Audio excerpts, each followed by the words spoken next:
Hey, what's up guys? Welcome back to another video. I'm Sandeep Singh and you're watching Into Cam Vlog. So जो आज की video है उसमें मैं बात करूंगा नोवा स्कोशिया में स्किल्ड पीएनपी और जो एक्सप्रेस एंट्री पीएनपी है उसके बीच में डिफरेंस क्या है और सिमिलरिटी क्या है उससे रिलेटेड बात करूंगा। और अगर आपका यहाँ आने का 1% भी चांस है या फिर आप ऑलरेडी यहाँ पे पढ़ रहे हो तो ये वीडियो आपके लिए बहुत बेनिफिशियल होने वाली है। और अगर आप यहाँ पे नहीं आना चाहते और ये वीडियो रैंडमली आपकी स्क्रीन पे आ गई है तो आप इसे इग्नोर कर सकते हैं।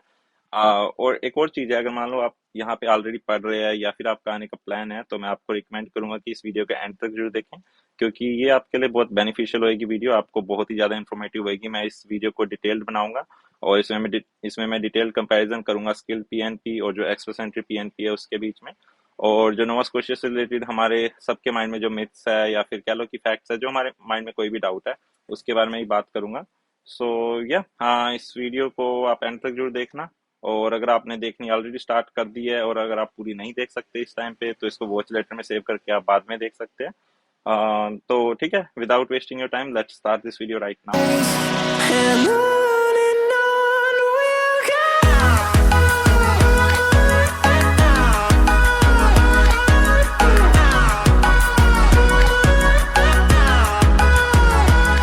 तो सबसे पहले तो हम बात कर लेते हैं मिथ्स जो कि हर एक के माइंड में होते हैं जो स्टूडेंट्स इंडिया से यहाँ आते हैं नोवा स्कोशिया में किसी भी कॉलेज या यूनिवर्सिटी में। तो मैंने ये क्वेश्चन मेरे को बहुत बार बार पूछते भी है स्टूडेंट्स, कहीं मेरे को जैसे मैसेजेस में इंस्टाग्राम पे या फिर कमेंट्स में, कि जैसे उनके एजेंट ने उनको इंडिया में बताया था कि भाई जैसे अगर हम नोवा स्कोशिया में हम स्टडी करते हैं तो हम स्टडी करने के बाद इमीडिएटली जैसे हम पीआर के लिए अप्लाई कर सकते हैं। तो ऐसा तो यहाँ पे कुछ नहीं है। आई डोंट नो कि कौन एजेंट ने किस एजेंट ने उनको बताया था ऐसे, बट ऐसा कुछ नहीं है। हमें यहाँ पे स्टडी करने के बाद जैसे वर्क एक्सपीरियंस गेन करना पड़ता है, वो भी पोस्ट ग्रेजुएट वर्क परमिट पे। हाँ, उसके बाद हम पीआर के लिए हम अप्लाई कर सकते हैं।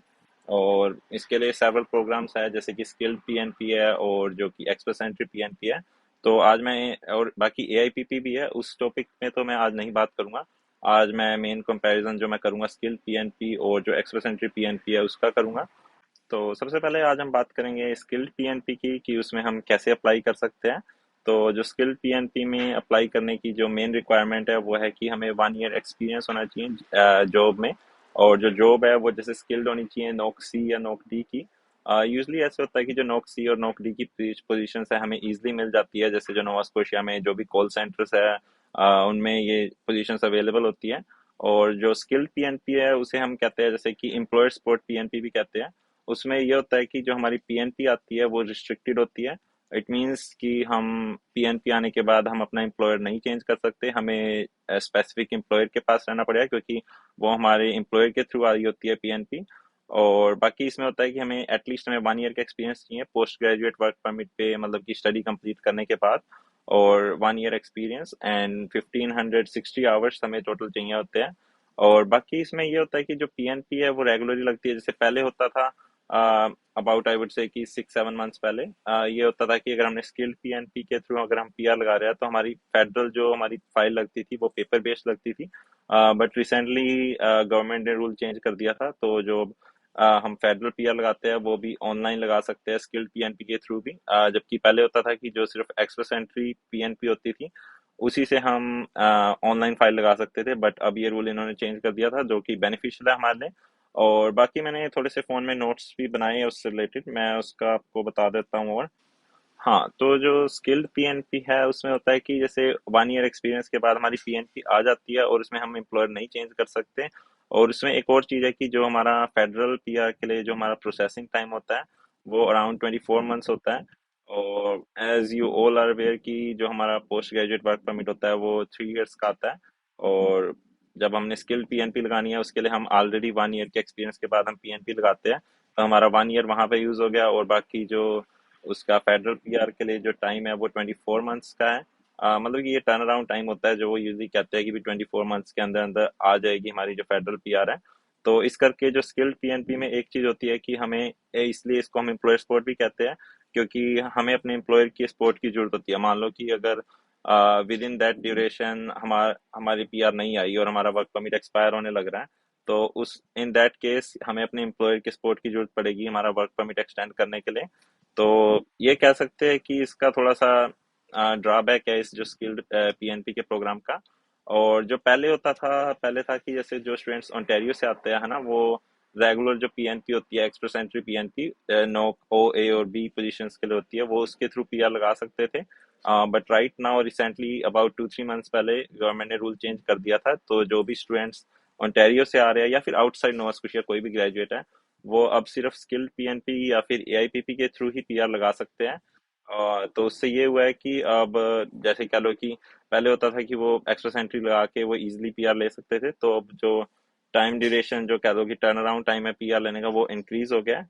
और बाकी बाकी मैं आपको एक पीडीएफ है जो कि है स्किल्ड पीएनपी से रिलेटेड और जो है एक्स्ट्रा सेंट्री पीएनपी से रिलेटेड, जो कि नोवा स्कोशिया इमिग्रेशन की ऑफिशियल वेबसाइट पे है।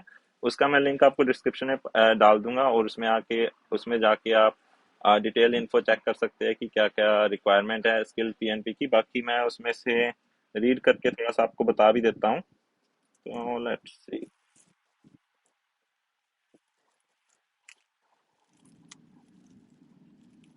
हाँ, तो जो इसमें सबसे पहले जो रिक्वायरमेंट लिखी है कि you have been offered a full time जो position minimum of 30 hours per week all year around.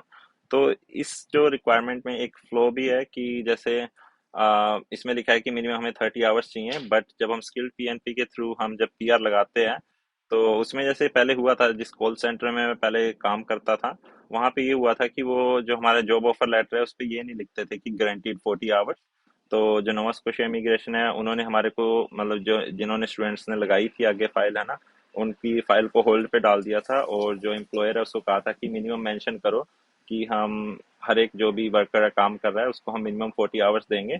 तो अभी ये वैसे वेबसाइट पे अपडेट नहीं हुआ है, तो इन्होंने लिखा हुआ है कि हमें मिनिमम 30 आवर्स मिलने चाहिए, जबकि ऐसे है कि अगर हम किसी भी एम्प्लॉयर पे हम काम कर रहे हैं, तो हम उस एम्प्लॉयर को जरूर कहें कि हमारे उस पे जो ऑफर लेटर है या फिर कह लो कि जॉब एक्सपीरियंस लेटर है, उस पे ये चीज जरूर मेंशन करे कि हमने 40 आवर्स गारंटीड, मतलब गारंटीड 40 आवर्स हम देंगे, क्योंकि ये भी इनकी एक रिक्वायरमेंट है। और बाकी है कि your offer is for a permanent job, जो भी हम जॉब ऑफर हमें मिल रहा है ना स्किल पीएनपी के लिए, वो परमानेंट होना चाहिए। उसमें ऐसे नहीं होना चाहिए, कोई कॉन्ट्रैक्ट बेस्ड नहीं होना चाहिए, कोई उसमें एंड डेट नहीं लिखी होनी चाहिए भाई हम जैसे कोई कॉन्ट्रैक्ट बेस्ड नहीं होना चाहिए, उसमें परमानेंट होना चाहिए, कोई भी एंड डेट नहीं होनी चाहिए उसकी। और बाकी है कि job you have been offered located in Nova Scotia, जो कि नॉर्मल सी बात है कि हमें यहीं पे एम्प्लॉयर यहीं का होना चाहिए है ना, अगर हम पीआर के लिए अप्लाई कर रहे हैं यहाँ की। और है your age need to be between 21 and 55, जो कि हम सबको पता है यूजली होती है ना इस चीज के लिए। तो और बाकी बाकी यही रिक्वायरमेंट है मेन तो जो है। बाकी जो आइल्स की है वो तो है ही है। और बाकी अब हम बात कर लेते हैं जो है एक्सप्रेस एंट्री पीएनपी की। तो जो एक्सप्रेस एंट्री पीएनपी है, उसमें ये होता है कि 1 ईयर का तो हमें काम करना ही है, बट उसमें है कि नोक ओ ए या बी की पोजीशन पे। और उसमें है कि उसमें एक फायदा है कि उसमें अनरिस्ट्रिक्टेड पीएनपी आती है, और उसमें जस्ट हम एक्सपीरियंस लेटर के बेस पे अपना पीआर फाइल कर सकते हैं आगे। और अनरिस्ट्रिक्टेड का मतलब ये है कि जैसे अगर हमारी एक बार जो कहते हैं प्रोविंशियल नॉमिनी प्रोग्राम के थ्रू अगर हमारी पीएनपी आ गई, तो हम उसके बाद हम अपना एम्प्लॉयर चेंज कर सकते हैं, जो कि हम स्किल्ड पीएनपी में नहीं कर सकते।